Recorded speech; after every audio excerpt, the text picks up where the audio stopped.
إن الحمد لله الأكرم الذي خلق الإنسان وكرم وعلمه من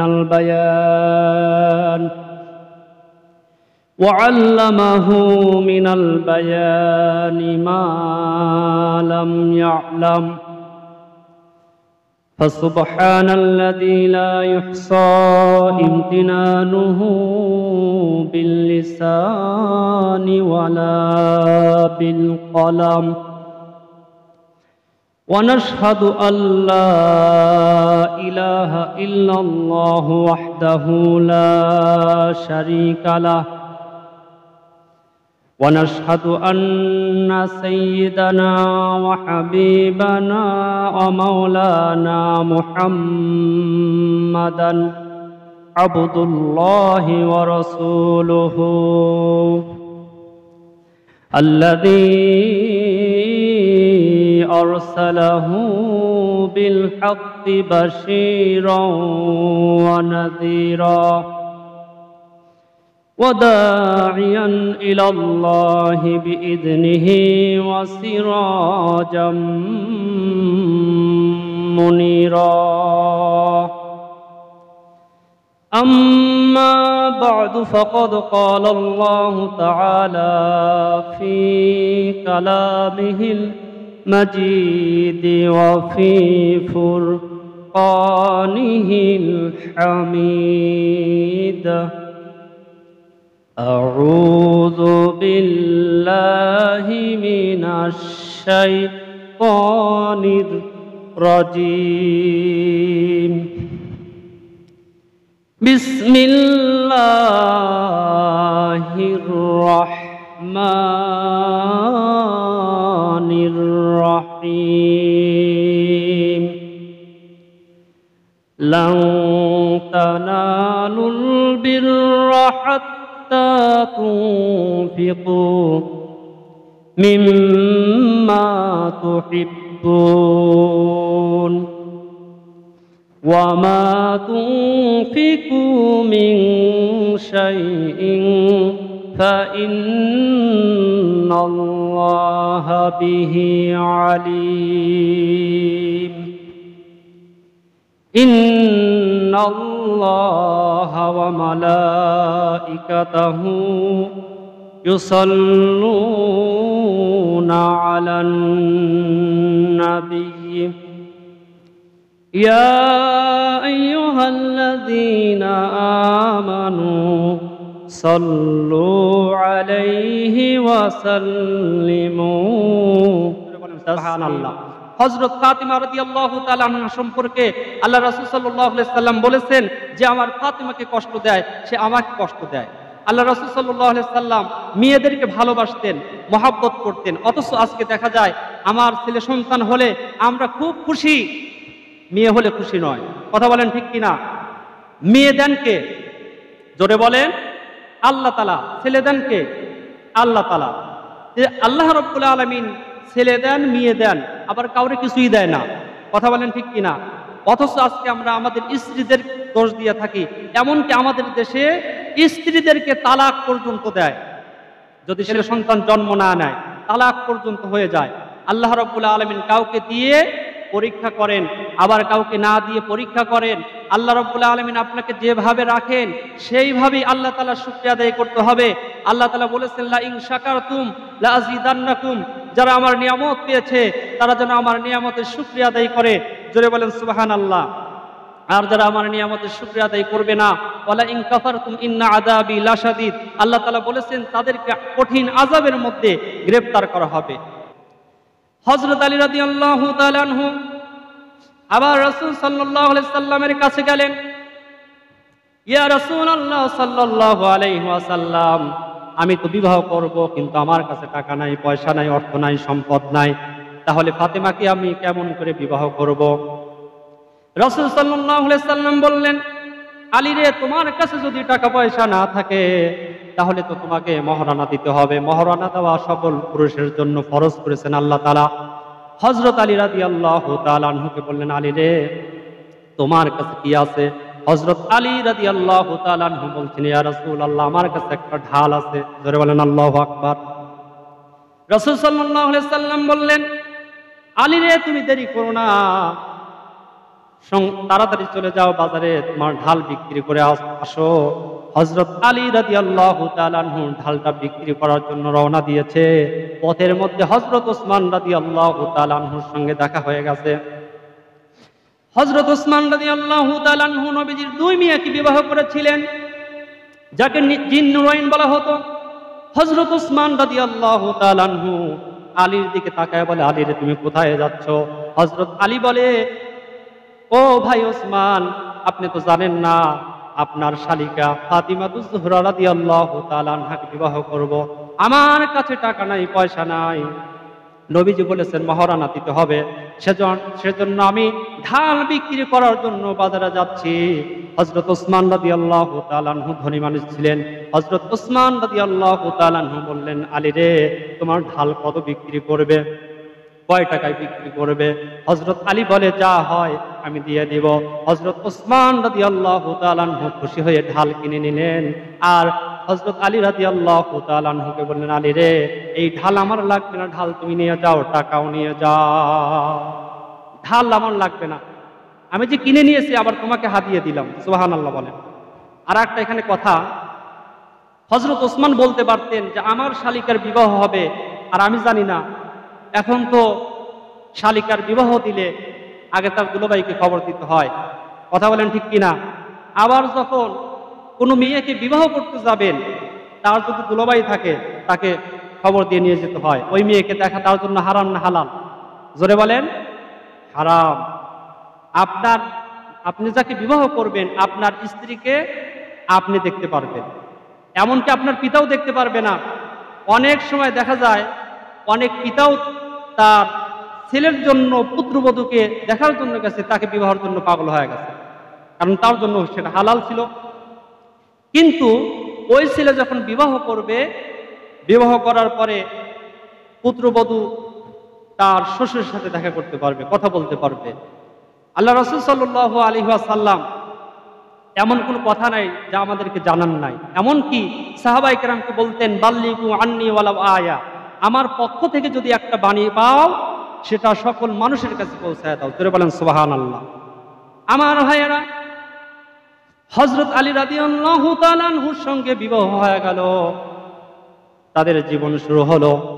হযরত আলী রাদিয়াল্লাহু তাআলা আনহু বলেন, হযরত ফাতিমা রাদিয়াল্লাহু তাআলা আনহা জীবনে একটাবার আমার কাছে কিছু আবদার করে নাই। আলী রে আমার ওটা লাগবে, এটা লাগবে, কখনো বলে নাই। এমন ভাবে আল্লাহ রাসূল সাল্লাল্লাহু আলাইহি সাল্লাম তার মেয়েকে তৈরি করেছিলেন। আল্লাহু আকবার বলেন।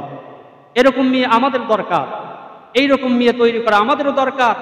আর সেইভাবে যদি আমরা কোরআন দিয়ে তৈরি করতে পারি, তাদের মেয়েদের অন্তরের মধ্যে যদি আমরা কোরআন ঢুকাতে পারি, এরকম মেয়ে তৈরি হবে ইনশাআল্লাহ। আমার ভাইয়েরা, হযরত আলী রাদিয়াল্লাহু তাআলা আনহু বলেন, একদিনের জন্য আমার কাছে কিছু চাইলেন না। ফাতিমা রাদিয়াল্লাহু তাআলা আনহা কোনোদিন আবদার করে নাই। একদিন হযরত আলী রাদিয়াল্লাহু তাআলা আনহু বলতেন, ফাতিমা রে তুমি আমার কাছে একটা দিনের জন্য তুমি কিছু চাও না? ও ফাতিমা, আজকে তুমি চাও, কিন্তু সেটা খাওয়ার মধ্যে হতে হবে, কারণ আমার কাছে টাকা নাই, পয়সা নাই। তুমি যা খেতে চাও আজকে আমি তাই কিনে দিব। হযরত ফাতিমা রাদিয়াল্লাহু তাআলা আনহা একটু অসুস্থ ছিলেন।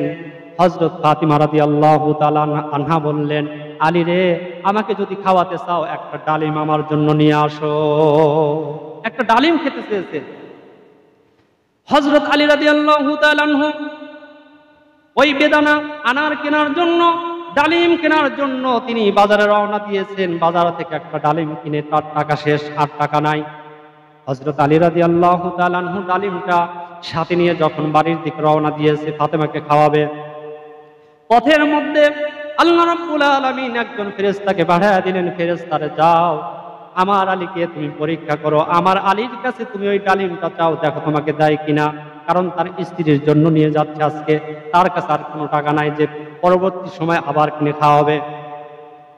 এবার আল্লাহ রাব্বুল আলামিন ওই ফেরেশতাকে বললেন, ফেরেশতা হযরত আলীর ডালিম চাও, দেখো তো কি করে। হযরত আলী রাদিয়াল্লাহু তাআলা আনহুর কাছে আল্লাহর ফেরেশতা মানুষের রূপ ধারণ করে হযরত আলীকে বলে, আলী রে তোমার ওই ডালিমটা আমাকে দিয়ে দাও, আমি ক্ষুধার্ত, আমার কাছে কিছুই নাই। আজকে 3 দিন হলো অনাহারে আছি।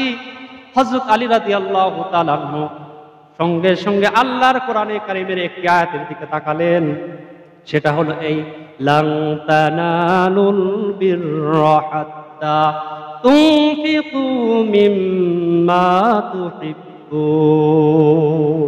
আল্লাহ তাআলা বলছেন, যারা আল্লাহ রাব্বুল আলামিনের প্রেমে উদ্বুদ্ধ হয়ে আল্লাহর ভালোবাসায় আল্লাহকে রাজি খুশি করার জন্য তার কাছে যে জিনিসটা থাকবে প্রিয় জিনিস, সেটা আল্লাহর রাস্তায় খরচ করে দিবে। হযরত আলী মনে মনে চিন্তা করলেন, আজকে আমার কাছে এই ডালিম ছাড়া প্রিয় আর কিছুই নাই, কারণ ফাতিমার জন্য আমি এটা কিনেছি, আর টাকাও নাই।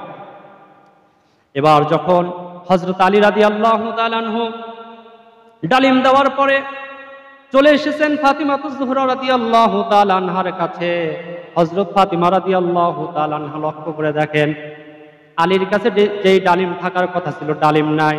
ফাতিমাতুজ জোহরা রাদিয়াল্লাহু তাআলা আনহা বললেন, আলী রে, নিশ্চয় তুমি ডালিম আল্লাহর রাস্তায় দিয়ে এসেছো।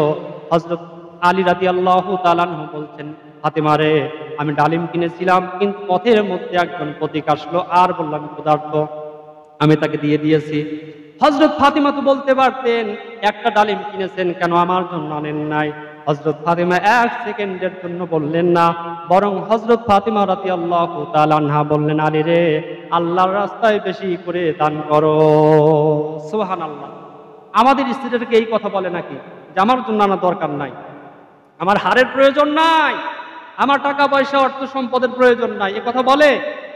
বরং স্ত্রীদের জন্য অনেক স্বামী অন্যায় পথে কাজ করে, অনেক স্বামী সুদ ঘুষ এই কাজে লিপ্ত হয়ে যায় শুধুমাত্র স্ত্রীদের জন্য। কথা বলেন ঠিক কিনা?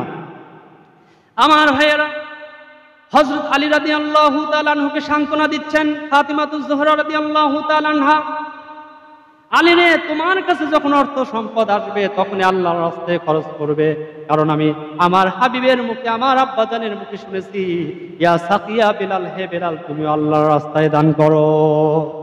ও আলী, আমাদের এই যুগের মধ্যে বেলালের মতো আর গরিব মানুষ একটাও নাই। হযরত বেলালকে যদি আল্লাহর রাসূল এই কথা বলে থাকে, আর তোমার কাছে যখন যা আসে সেটা আল্লাহর রাস্তায় তুমি খরচ করো। হযরত আলী রাদিয়াল্লাহু তাআলা আনহু বললেন, ফাতিমা রে, আমি যে আল্লাহর রাস্তায় একটা ডালিম দিয়েছি, অবশ্যই আল্লাহ রাব্বুল আলামিন আমার জন্য 10টা ডালিম তৈরি করে রেখেছে।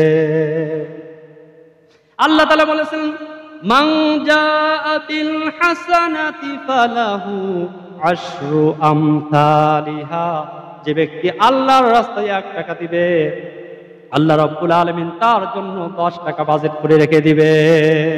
সুবহানাল্লাহ। 1 টাকা কেউ যদি আল্লাহর রাস্তায় খরচ করতে পারে, আল্লাহ রাব্বুল আলামিন দুনিয়া এবং আখিরাতে 10 টাকা দিবেন। সুবহানাল্লাহ। হযরত আলীর মনের মধ্যে চিন্তা ছিল, আমি যদি একটা ডালিম দেই, অবশ্যই আল্লাহ রাব্বুল আলামিন দুনিয়াতে এবং আখিরাতে আমাকে দিবেন, 10টা দিবেন।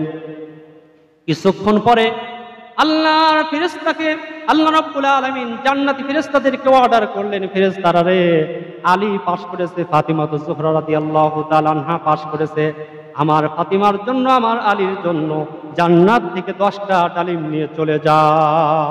সুবহানাল্লাহ। এবার যখন জিবরাইল আমিনের কাছে ওই জান্নাতি ফেরেশতারা 10টা ডালিম আল্লাহর রাসূল সাল্লাল্লাহু আলাইহি সাল্লামকে দিয়ে দিলেন। আল্লাহর রাসূল সাল্লাল্লাহু আলাইহি সাল্লাম 10টা ডালিম পাওয়ার পরে খুশি হয়ে গেলেন আর বললেন, ও সালমান ফারসি, এই দিকে আসো, আমার মেয়ে ফাতিমা পাস করেছে, আমার আলী পাস করেছে, সেজন্য জান্নাতি ফল তুমি যদি দেখতে চাও, এই যে দেখে নাও, জান্নাতি 10টা ডালিম আল্লাহ রাব্বুল আলামিন আমার আলী এবং ফাতিমাতুজ জোহরা রাদিয়াল্লাহু তাআলা আনহার জন্য আমার আল্লাহ পাঠিয়ে দিয়েছেন। আমার ভাইয়েরা, এবার যখন সালমান ফারসির হাতে উঠাইয়া দিলেন, আর হযরত সালমান ফারসি আল্লাহ রাসূলকে বললেন, ইয়া রাসূলুল্লাহ, আলী তো জানে 1 টাকা দান করলে আল্লাহ তাআলা 10 টাকা দেয়, একটা ডালিম দান করলে 10টা ডালিম পাওয়া যায়। ইয়া রাসূলুল্লাহ সাল্লাল্লাহু আলাইহি সাল্লাম, আজকে আমি আলীকে পরীক্ষা করতে চাই। ইয়া রাসূলুল্লাহ, আলীকে 10টা ডালিম দেব না, একটা ডালিম আমার পকেটের মধ্যে রেখে দিলাম। আর হযরত আলীকে গিয়ে বলল, আলী রে, এই নাও তোমার 9টা ডালিম। সুবহানাল্লাহ বলেন। একটু মজা করলেন আর কি। হযরত সালমান ফারসি এবার যখন একটা পকেটে আর 9টা ব্যাগের মধ্যে নিয়ে হযরত আলী রাদিয়াল্লাহু তাআলা আনহুর বাসায় চলে গেলেন। হযরত আলী রাদিয়াল্লাহু তাআলা আনহুর এবার যখন দরজার সামনে নক করেছেন, আসসালামু আলাইকুম ইয়া আহলাল বাইত, বাড়িতে কেউ আছে নাকি? এবার হযরত আলী রাদিয়াল্লাহু তাআলা আনহু দেখেন হযরত সালমান ফারসি। হযরত সালমান ফারসি পারস্য দেশ থেকে ইসলাম কবুল করে নিয়েছিলেন। হযরত সালমান ফারসি ইসলাম কবুল করতে গিয়ে অনেক নির্যাতন, অনেক কষ্ট সহ্য করেছিলেন। সেই সালমান ফারসি 250 বছর আল্লাহ রাব্বুল আলামিন তাকে হায়াত দিয়েছিলেন। এই সালমান ফারসি রাদিয়াল্লাহু তাআলা আনহু 9টা ডালিম ব্যাগের মধ্যে নিয়ে আর একটা ডালিম পকেটের মধ্যে নিয়ে হযরত আলীর কাছে যখন গেলেন, আলীকে ডেকে বলছেন, আলী রে, এই নাও তোমার 9টা ডালিম আল্লাহর রাসূল সাল্লাল্লাহু আলাইহি সাল্লামের কাছে আল্লাহ রাব্বুল আলামিন পাঠিয়ে দিয়েছে। সুবহানাল্লাহ বলেন। এবার হযরত আলী বলছেন, ও সালমান ফারসি, এটা আমার ডালিম হতে পারে না। এটা কার না? আমার না। আমার ডালিম যদি হতো তাহলে আল্লাহ রাব্বুল আলামিন 9টা ডালিম পাঠাতো না, আল্লাহ রাব্বুল আলামিন আমার জন্য 10টা ডালিম পাঠাতো। কারণ আমি একটা ডালিম আল্লাহর রাস্তায় দিয়েছি, আল্লাহর মহাব্বতে। আল্লাহ রাব্বুল আলামিন আমার জন্য 9টা দিতে পারে না, এটা অন্যজনের হতে পারে। হযরত সালমান ফারসি বুঝে গেলেন হযরত আলীর মধ্যে কেমন ঈমান আছে। হযরত সালমান ফারসি পকেট থেকে বের করে ওই একটা ডালিম বলতেছে, ও আলী রে, একটা ডালিম আমার পকেটের মধ্যে রেখেছিলাম তোমাকে পরীক্ষা করার জন্য। জোরে বলেন সুবহানাল্লাহ। এই নাও তোমার 10টা ডালিম। হযরত আলী রাদিয়াল্লাহু তাআলা আনহু একটা ডালিম আল্লাহর রাস্তায় খরচ করে 10টা ডালিম পেয়ে গিয়েছিলেন। জোরে বলেন সুবহানাল্লাহ। শুধু তাই নয়, আর এক রাতে আসছে হযরত আলী রাদিয়াল্লাহু তাআলা আনহুর ঘরের মধ্যে কোনো খাবার নাই, অর্থ সম্পদ নাই, টাকা নাই, পয়সা নাই। হযরত হাসান হুসাইন রাদিয়াল্লাহু তাআলা আনহু 3 দিন অনাহারে আছে।